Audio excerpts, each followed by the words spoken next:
Alors, la séance extraordinaire du conseil d'arrondissement du jeudi 19 octobre 2023 est ouverte. Il est 14h31. Donc, à l'article 10.02, adoption de l'ordre du jour de la séance extraordinaire du conseil d'arrondissement du 19 octobre 2023. Oui, donc je propose, appuyé par Maëva Villain, d'adopter l'ordre du jour de la séance extraordinaire du conseil d'arrondissement du 19 octobre 2023. Adopté. À l'article 10.03, période des questions et requêtes du public. Donc, on a des personnes qui se sont présentées. Dans le fond, la période de questions va durer 1 heure, sauf si le conseil décide de la prolonger. Peut-être un peu moins que ça, effectivement. Je vais répéter les règles d'usage, en fait. Donc, vous disposez de 3 minutes pour poser votre question. Vous avez droit à une réponse et aussi un droit de réplique par la suite. Puis, donc, on pourrait tout de suite commencer avec David Marple. Donc, on a regardé le plan, on comprend un peu les enjeux, on a aussi suivi les problèmes de sécurité à les intersections.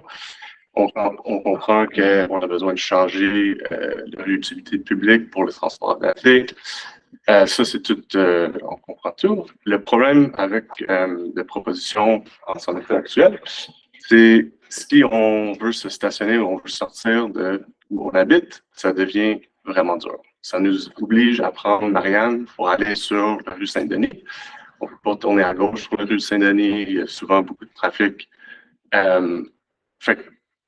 Pourquoi qu'on ne pense pas de rajouter, de changer de direction de Marianne entre les rues Saint-Denis et Saint-Hubert? Ça nous obligerait maintenant à aller sur Saint-Hubert.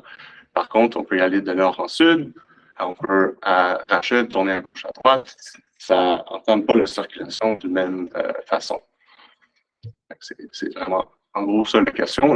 Une petite modification qui nous aiderait énormément les citoyens dans le quartier à se débrouiller. Parce que maintenant, si je vais me chercher un stationnement l'hiver, je ne le trouve pas sur Rival, je tourne à gauche sur Marianne, puis là, ça me prend 10 minutes pour trouver un stationnement. C'est tout. Merci pour vos questions. Je vais laisser M. Norris répondre. Oui, mais je vais tenter une réponse. J'ai lu une lettre un email que j'ai reçu qui faisait justement cette suggestion. Je pense qu'on peut être ouvert à étudier votre proposition, mais pour le moment, on a un problème qu'il est important de régler rapidement. Je soupçonne que si on étudie cette proposition-là, que ça complexifierait l'accès à l'école. Par exemple, ça pourrait être à partir de la rue Saint-Denis. C'est aussi très étroit, donc il faudrait étudier les angles de virage des différents véhicules. Donc, je ne suis pas convaincu que ça marcherait, mais on pourrait le regarder. Mais pour le moment, ce que je veux dire, c'est qu'on est vraiment conscient du fait que ça complexifie l'accès véhiculaire à certains îlots. Et on est conscient que c'est une question importante pour des citoyens. Mais en termes de priorité, la sécurité des usagers aux intersections est plus importante encore et l'accès au transport adapté à la station de métro l'est aussi. Donc, en pesant tous ces impératifs, on trouve que c'est la meilleure solution, nonobstant ce problème qu'on reconnaît. Oui, moi je propose un et plus. Ça ne change pas les sécurité publique. On va quand même, votre proposition change surtout l'accès. On tourne sur les bords ou on tourne sur Paris du rue Rachel. Ça c'est ce qui a amené les problèmes.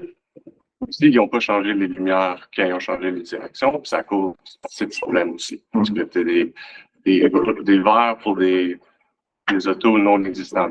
Oui. C'est pour ça que les gens commencent à traverser puis qui causent des problèmes. Je pense qu'on pourrait étudier votre proposition, mais ça ne nous empêche pas d'adopter ce qui est déjà prévu. Et ça pourrait être en complément qu'on pourrait étudier la faisabilité de ce que vous suggérez de l'inversement du sens de la rue Marianne dans ce tronçon-là.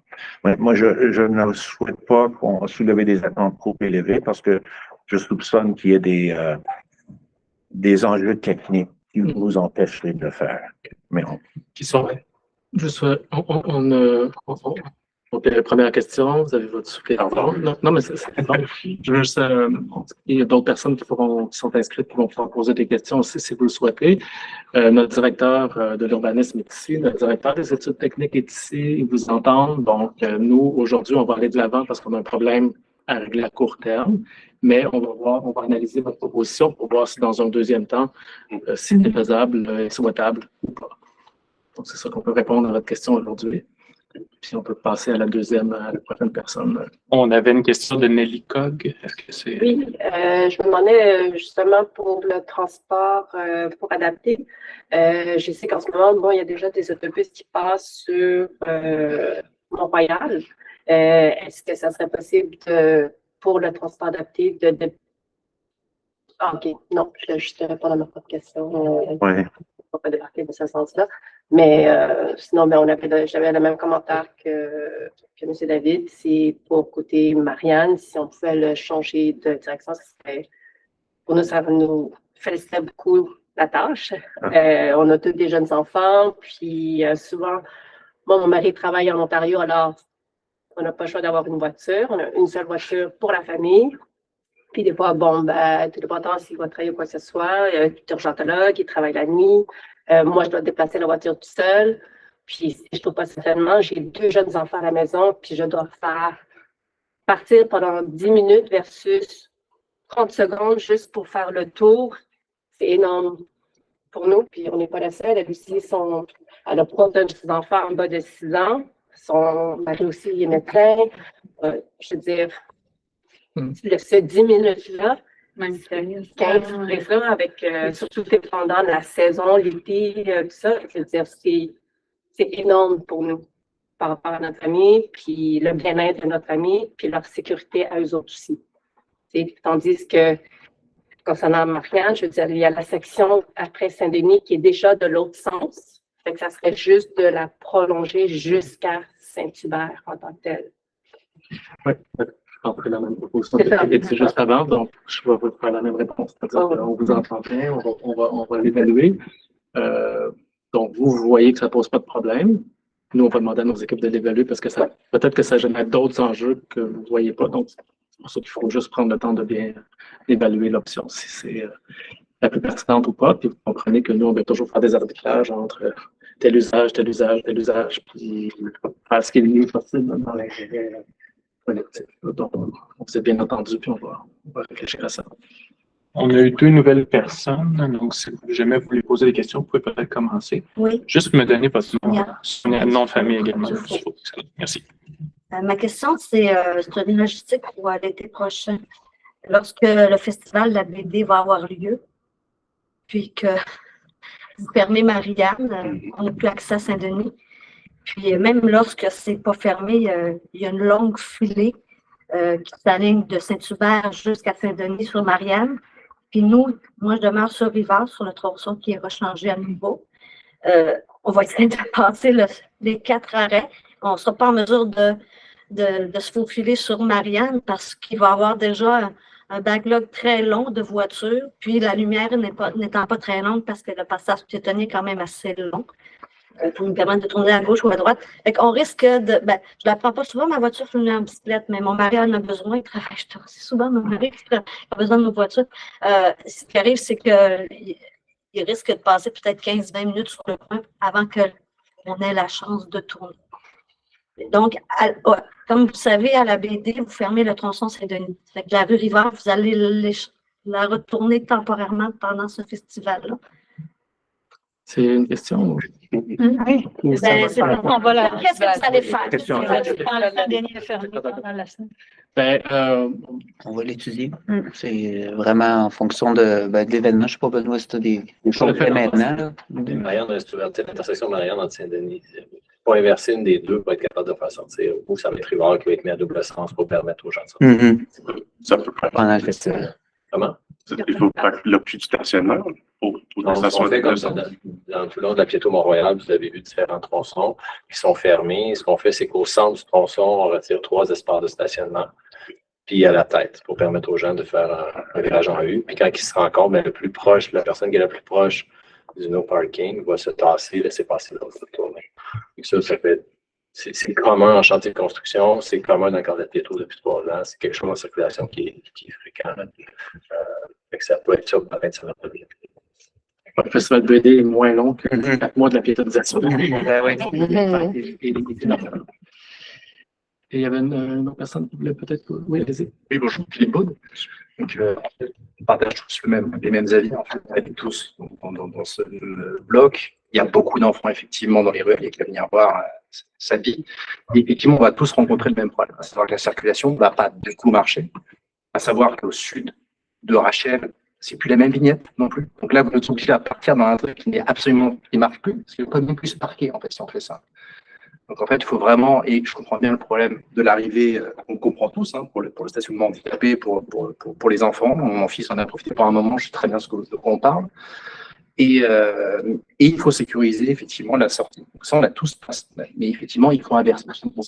Marianne, la solution évidente est sur Marianne.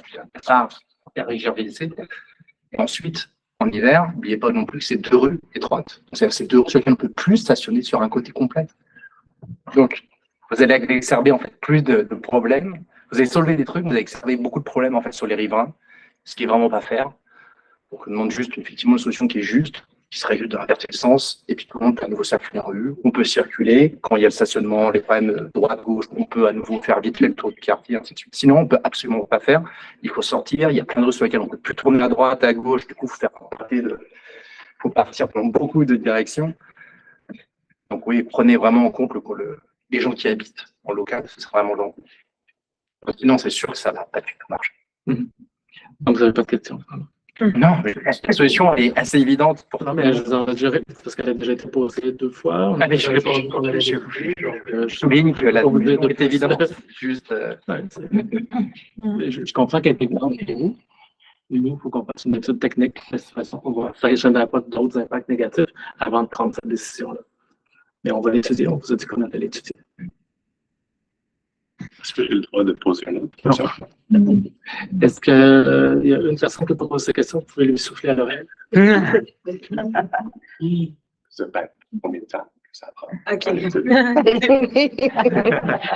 Catherine Drouin, Oui. Étude de Marianne. alors, je pose ma question, ça va prendre combien de temps l'étude de cas?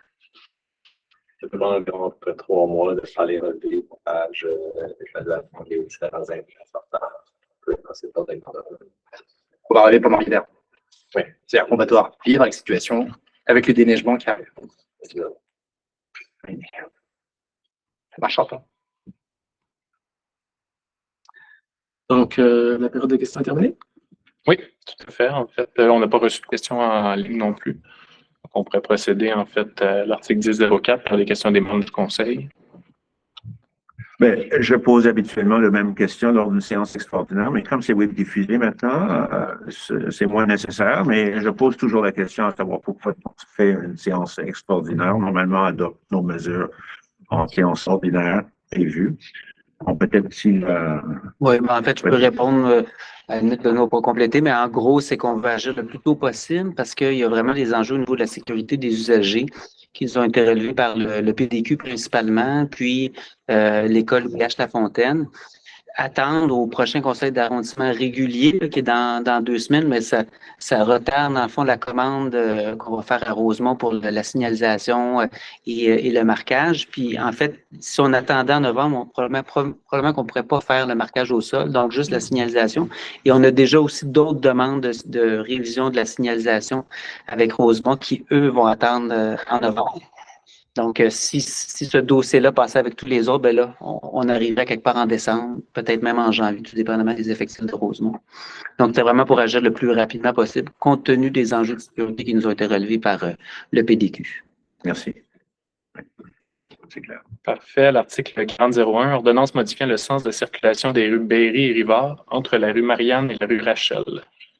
Donc, je propose, appuyé par Alex Norris, d'adopter la proposition telle que déposée. Adopté. Dernier article 70.01, levé de la séance. Donc, l'ordre du jour étant épuisé, je propose, appuyé par Maëva Villain, de lever la séance extraordinaire du conseil d'arrondissement du 19 octobre 2023. Parfait. Il est 14h46. Merci à vous. Merci.